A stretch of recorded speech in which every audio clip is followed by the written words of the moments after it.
Contrairement aux rumeurs qui circulaient déjà sur le départ du bateau MV Amani au lendemain des élections vers la Tanzanie, on en sait déjà les vraies causes. D'après le directeur général de l'entreprise Carrière du Congo SARL, il s'agissait plutôt de procéder à certains entretiens d'usage, notamment la salle des machines qui fut endommagée par l'incendie survenu au mois de février 2023. Fabrice Bagouma.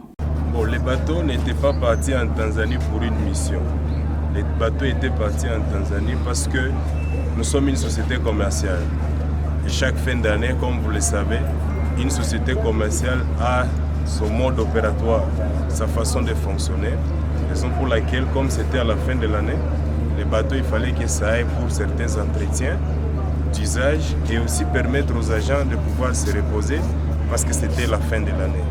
Bon, vous vous souviendrez qu'on avait connu un problème là, au niveau de la salle de machine. Il y a eu un incendie qui avait eu lieu au mois de février de l'année 2023. Alors, il fallait qu'on retourne en Tanzanie parce que c'est là où il y a le matériel approprié pour que nous puissions procéder à certains entretiens d'usage quant à ça. Bien évidemment, et c'est pourquoi vous nous voyez revenir. Et je pense que vous avez constaté quand on faisait des manœuvres, il n'y a pas eu de complications et tout s'est bien passé. Exactement, nous sommes, comme je nous ai dit, nous sommes une société commerciale avec un capital national. Nous œuvrons ici en République démocratique du Congo et nous avons préféré commencer à faire les trafics Kalemi-Uvira, Uvira-Kalemi pour des besoins liés à ces trafics ici. Et donc cette année, nous reprenons encore notre programme habituel. Donc chaque dimanche, nous serons en train de quitter à Uvira pour aller à Kalemi.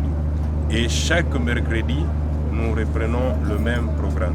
Le commissariat Lakistre d'Uvira s'est dit rassuré de la promptitude qu'a pris l'armateur pour remettre sur pied le bateau MV Amani. Pour Amani Mungazi, commissaire Lakistre d'Uvira, des plaintes et lamentations se faisaient déjà sentir de la part des passagers et clients du retard qui commençait à enregistrer le bateau Amani quittant Kalemi vers Uvira.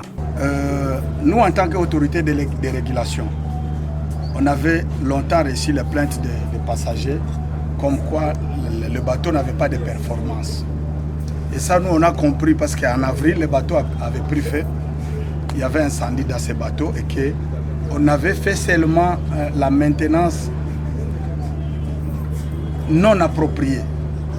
Parce que l'État ne nous donnait pas cette occasion de faire spécifiquement ce qui devrait être fait. Alors, le bateau qui faisait Uvira Kalemi, 14 heures de marche, ça commençait à aller même à 18 heures de marche. Comme vous savez, le circuit de trafic, ça court avec le temps. Nous, on ne devrait pas comprendre comment quelqu'un qui quitte Kalemi à 16 heures, il arrive ici à 13 heures. C'est qu'il consomme déjà une nuit à Uvira. S'il devrait faire Goma, il va faire encore une nuit dans les bateaux. Alors, on s'était dit qu'il fallait que l'armateur puisse revoir la performance du bateau. C'est ainsi que l'armateur a sollicité au mois de décembre d'aller faire le checking de son bateau et la maintenance au niveau de Kigoma. La version que je donne, c'est la version officielle. J'avais communiqué au maire de la ville, j'avais communiqué à mon directeur à Kinshasa. C'était la réalité.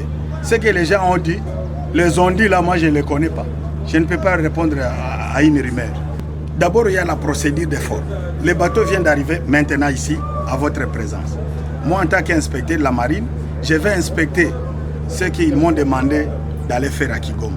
C'est après l'inspection que je peux certifier que le bateau peut reprendre la navigation ou pas. À savoir, l'incendie qu'a connu la salle des machines du bateau MV Amani en février 2023 ne rendait plus compétitif cet engin de l'entreprise CDC sur le marché en termes de rapidité, d'où la nécessité de revoir tous les systèmes et analyser la performance du bateau, nous a fait savoir le commissaire Lakistre, et cela n'avait rien à voir avec les élections en République démocratique du Congo.